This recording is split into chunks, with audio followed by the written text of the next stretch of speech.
Hello children, how are you? I hope you are fine and making best use of online classes. Children, today I am going to start with the chapter 1 of your literature book, that is Honeycomb. The name of the lesson is 3 Questions, written by famous Russian writer, that is Leo Tolstoy. Now let's know something about the writer or the author. Leo Tolstoy was a very famous Russian writer. He was born on 9th September 1828. He is regarded as one of the greatest authors of all times. He wrote many stories and novels, but some of his great contributions to the English literature are War and Peace, Anna Karenina, and The Death of Ivan Ilyich. Now let's read the chapter. The thought came to a certain king that he would never fail if he knew 3 things. These 3 things were: what is the right time to begin something, which people should he listen to, and what is the most important thing for him to do. The king therefore sent messengers throughout his kingdom, promising a large sum of money to anyone who would answer these 3 questions. So, by reading the first 2 paras, we came to know that there was a king who wanted answers to his 3 questions: right time, right people, and the most important thing to do in his life to being a successful person.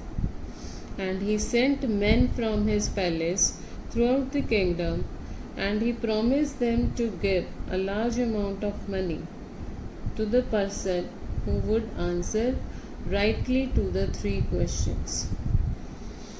Many wise men came to the king, but they all answered his questions differently. In reply to the first question, some said the king must prepare a timetable and then follow it strictly. Only in this way, they said, could he do everything at its proper time. Others said that it was impossible to decide in advance the right time for doing something. The king should notice all that was going on, avoid foolish pleasure, and always do whatever seemed necessary at that time.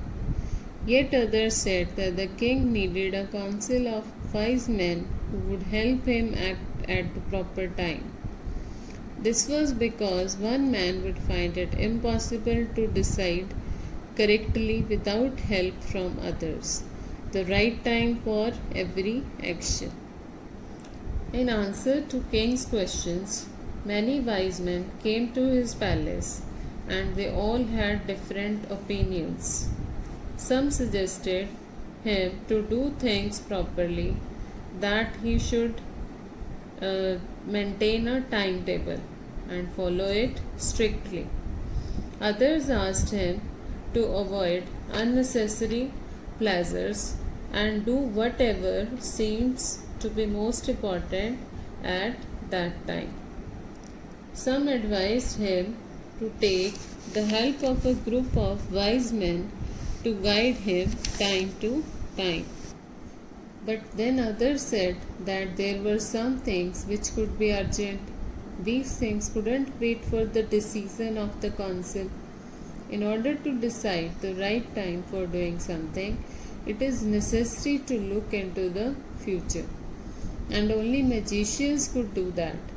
The king therefore would have to go to magicians. In their answers to the second question, some said that the people most necessary to the king were his counselors, others said the priests, a few others chose the doctors, and yet others said that his soldiers were the most necessary. To the third question, some said science, others chose fighting, and yet others religious worship. But then others said that sometimes there are urgent things for which quick decisions have to be made. So they suggested to take help of magicians, as magicians could look into the future. and decide the right time for doing a thing. And for the second question, the answers that the king got, they were different. People suggested, like priests, doctors, and soldiers. According to the wise men, these were the most necessary people the king should take help of. In answer to the third question, some said science, and others fighting, and some others suggested worship, that is, religious worship. As the answers to his questions were so different, the king was not dissatisfied and gave no reward. Instead, he decided to seek the advice of a certain hermit who was widely known for his wisdom. The hermit lived in a wood which he never left. He saw no one but simple people, and so the king put on ordinary clothes. Before he reached the hermit's hut, the king left his horse with his bodyguard and went on alone. As the king got different answers, he was dissatisfied with the answers and he didn't reward anyone. He decided to take the help of a hermit. So he visited him alone, dressed like an ordinary man. As the king came near the hermit's hut, he saw the hermit digging the ground in front of his hut. He greeted the king and continued digging. The hermit was old and weak, and as he worked, he breathed heavily. The king went up to the hermit and said, I have come to you, wise hermit, to ask you to answer 3 questions. How can I learn to do the right thing at the right time? Who are the people I need most? And what affairs are the most important? The hermit listened to the king but didn't speak. He went on digging. You are tired, said the king. Let me take the spade and work in your place. When the king reached there, the hermit was digging. He welcomed him and continued his work of digging, and he was breathing heavily. The king put the same questions before him, but the hermit did not answer. Then the king decided to help him in digging. Thanks, said the hermit, giving the king his spade. Then he sat down on the ground. When the king had dug 2 beds, he stopped and repeated his questions. The hermit gave no answer but stood up, stretching out his hand for the spade, and said, Now you rest and let me work. But the king did not give him the spade and continued to dig. 1 hour passed, then another. The sun went down behind the trees, and at last the king stuck the spade into the ground and said, I came to you, wise man, for an answer to my questions. If you can give me no answer, tell me so, and I will return home. Here comes someone running, said the hermit. When the king had dug 2 patches of ground, he again requested the hermit to answer his questions, but he did not get any reply. Then the hermit asked him to take rest, but the king refused and continued to dig. A few hours later, since the king had lost his patience, he put his spade down and said the hermit that if he is not going to answer the questions, it's better for him to leave that place. Here comes someone running, said the hermit. The king turned around and saw a bearded man running towards them. His hands were pressed against his stomach, from which blood was flowing. When he reached the king, he fainted and fell to the ground. The king and the hermit removed the man's clothing and found a large wound in his stomach. The king washed and covered it with his handkerchief, but the blood wouldn't stop flowing. The king redressed the wound until at last the bleeding stopped. The man felt better and asked for something to drink. The king brought fresh water and gave it to him. By this time the sun had set and the air was cool. The king, with the hermit's help, carried the wounded man into the hut and laid him on the bed. The man closed his eyes and lay quiet. The king, tired by his walk and the work he had done, lay down on the floor and slept through the night. When he awoke, it was several minutes before he could remember where he was or who the strange bearded man lying on the bed was. Forgive me, said the bearded man in a weak voice, when he saw that the king was awake.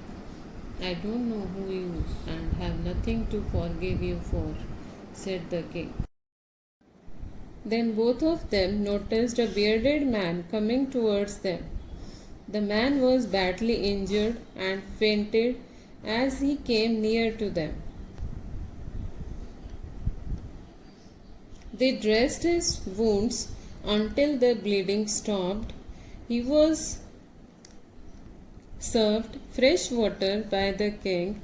Then they brought him into hut and the man quietly slept through the night. The king also slept as he was tired. In the morning, the bearded man asked the king to forgive him. But the king said that he didn't even recognize him. Now let's continue reading. You don't know me, but I know you. I am that enemy of yours who swore revenge on you, because you put my brother to death and seized my property.